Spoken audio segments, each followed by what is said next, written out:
Hry už dávno nie sú len o hraní. Dneska si povieme o najväčších herných eventov. Fortnite je majster eventov. Milióny hráčov naživo sledovali koniec prvej kapitoly, keď sa mapa doslova zrútila do čiernej diery. Hra bola na niekoľko dní vypnutá a hráči netrpezlivo čakali, čo bude ďalej. Ďalším ikonickým momentom bol koncert Travisa Scotta, interaktívny hudobný zážitok, ktorý sledoval vyše 12 miliónov hráčov naraz.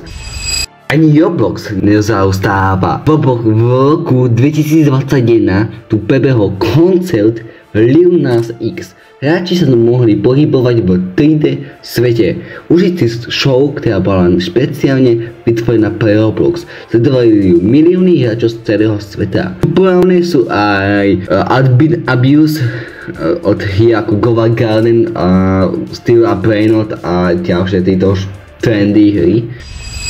A teraz tu máme World of Warcraft. Mal historické eventy ako napríklad Corporate Blood Incident, ktorý bol tak realistický, že ho dokonca študovali vedci ako model šírenia pandémie. Pokémon GO spôsobil v roku 2016 celosvetové šialenstvo. Herné eventy vyťahli ľudí do ulic, parkov, aby lovili Pokémonov. Často sa na jednom mieste stretli tisíce hráčov. Herné eventy už dávno nie sú originálnym konceptom, ale furt majú svoju silu a niečo ešte furt do seba. Keď sa to video páčilo, dajte like a odber a čaute.